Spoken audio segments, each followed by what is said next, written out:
අපි මෙතන පැරෆින් ඉටි සහ මීටි තමයි අරගන්නේ බතික් කරන්න අවශ්‍ය සාමාන්‍ය නැත්නම් මූලික ඉටි මිශ්‍රණය හදන්න. ඒ කියන්නේ තව ඉටි මිශ්‍රණ හදන ක්‍රම තියෙනවා. නමුත් මූලික වශයෙන් අපි පැරෆින් සහ මීටි තමයි පාවිච්චි කරන්නේ. එතකොට රටදුම්මලත් පාවිච්චි කරනවා. රටදුම්මල පාවිච්චි කරපුවාම ඉටි තම්බල අයින් කරන්න අපහසු නිසා මම පෞද්ගලිකව රටදුම්මල පාවිච්චි කරන්න රෙකමන්ඩ් කරන්නේ නැහැ. රටදුම්මලක් පාවිච්චි කරන්න රෙකමන්ඩ් කරන්නේ වෝල් හැංගර්ස් කරන වෙලාවට. වෝල් හැංගර්ස් වලදී ඉටි කැඩෙන එක උඩරිම අඩු කරගන්න ඕන නිසා සහ ඒක පොඩි රෙදි කෑල්ලක් ඉටි තඹ ගන්නේම අපහසු නැහැ. ඒ වගේ පොඩි එකක ඒ නිසා අපි රටදුම්මල පාවිච්චි කරනවා.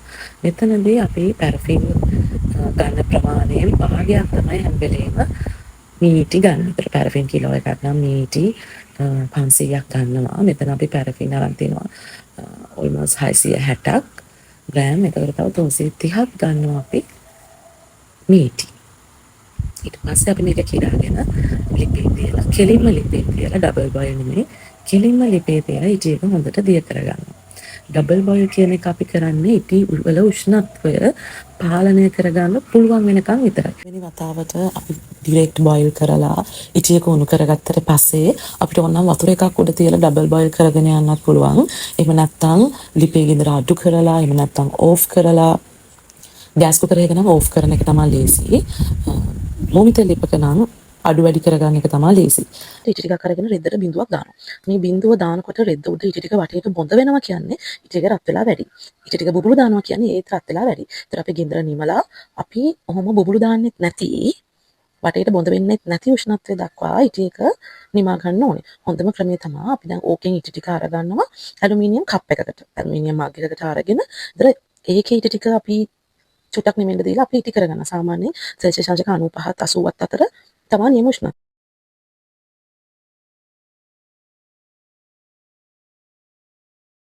බලන්නකො නියම උෂ්ණත්වයෙන් මේක මෙහෙම ඉටි වෙනකොට වටේට මුද වෙන්නෙත් නැහැ.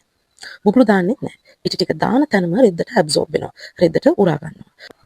නියම උෂ්ණත්වයෙන් රෙද්දකට ඉටි දාපුවාම අපිට දෙතුන් පාරක ඉටි කරන්න වෙන්නේ නැහැ. දැන් සාම්ප්‍රදායික බතික් කරන අය දැන් මේ විදිහට මලක් නම් එහෙම ඉටි කරා. ඊට පස්සේ රෙද්ද ගලවලා කන පිට පැත්ත උඩට හිටින්න පින් කරලා ආයෙ පාරක් ඉටි කරනවා. ඊට පස්සේ ආපහු පාරක් හොඳ පිට උඩට හිටින්න හදලා ආයෙ ඉටි කරනවා.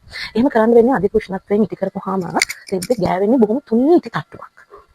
අපිට එතකොට හොඳ ඝනකම් ඉටි තට්ටුවක් නැති නිසා අර අපි බලාපොරොත්තු වෙන ඉටි මගෙන් ඩයුරා ගැනීම වැළැක්වීම කියන කැල වෙන්නේ නැහැ.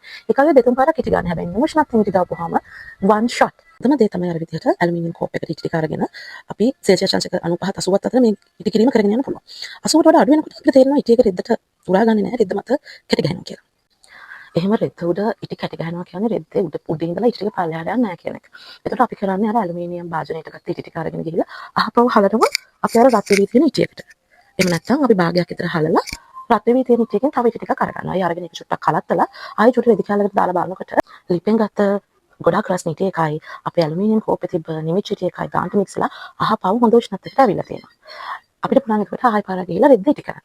හැම වෙලේම රෙද්ද උඩ අලුතෙන් ඉටි බිඳුවක් තියන්න කලින් අතේ අපි තියාගෙන ඉන්න චූටි රෙදි කාල උඩට ඩොට් එකක් තියලා බලන්න ඕනේ. හැබැයි ඔයගොල්ලෝ යම් කාලයක් පුහුණු වීම කරනකොට ඔයගොල්ලන්ට උෂ්ණත්වය නිකන් ඇඟටම දැනෙනවා. ඒ ගානට එනකම් ප්‍රැක්ටිස් කරන්න ඕනේ.